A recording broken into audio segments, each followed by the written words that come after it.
J'ai été choquée de voir des employés dans une entreprise qui refusent de recevoir ou refusent de décharger une demande d'explication suite à une action qu'ils ont causée en entreprise. Hello, hello, bonsoir à tous, j'espère que vous allez bien et que vous passez très bien votre journée. Pour ceux qui ne me connaissent pas, je suis Léonie Franco, votre assistante en ressources humaines. Notre but ici est de vous aider à intégrer un monde professionnel et avoir un super parcours en entreprise. Alors bienvenue également sur Solution Job RH. Si c'est votre première fois de passer par ici, je vous invite à déposer vos valises, à vous abonner afin de ne rater aucune des notifications.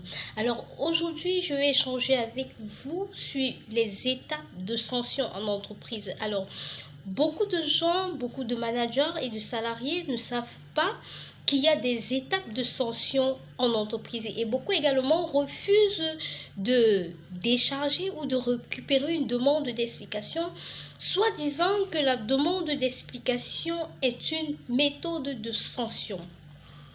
Alors, premièrement, une demande d'explication est tout simplement, comme son nom l'indique, une demande d'explication. On vous demande de vous expliquer suite à une action que vous avez effectuée ou commise en entreprise.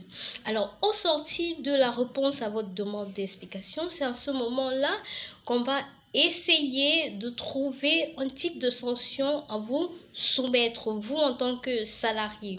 Alors, pour ces sanctions en entreprise, il existe 3 étapes de sanction.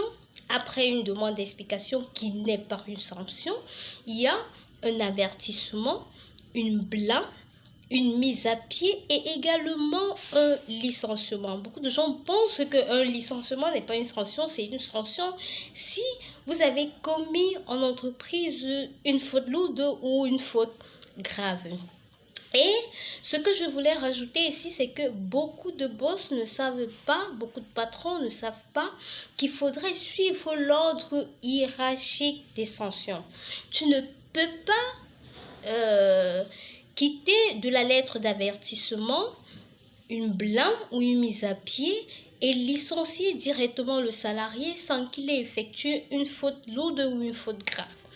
Donc, chers salariés ou chers patrons, vous devez tout simplement commencer par donner une lettre d'avertissement, par la suite donner une blâme, par la suite donner une mise à pied, donc ça doit suivre hiérarchiquement.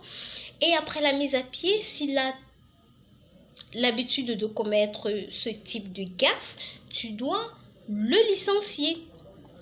Alors, c'est tout ce qu'on avait envie de partager aujourd'hui avec vous. Si vous avez aimé, je vous invite à laisser un pouce bleu et à commenter si possible et à partager afin que plusieurs personnes en bénéficient. Et aussi, si dans ton entreprise, tu as souvent ce type de problème, des types de problèmes du genre ton boss ne suit pas l'ordre hiérarchique des sanctions, n'hésite pas à laisser un commentaire ou tout simplement laisse-nous un mail afin qu'on puisse en discuter parce que vous avez droit de revendiquer une sanction que vous a infligée votre boss et qui n'est pas normale. Je vous dis surtout à très bientôt pour une nouvelle vidéo.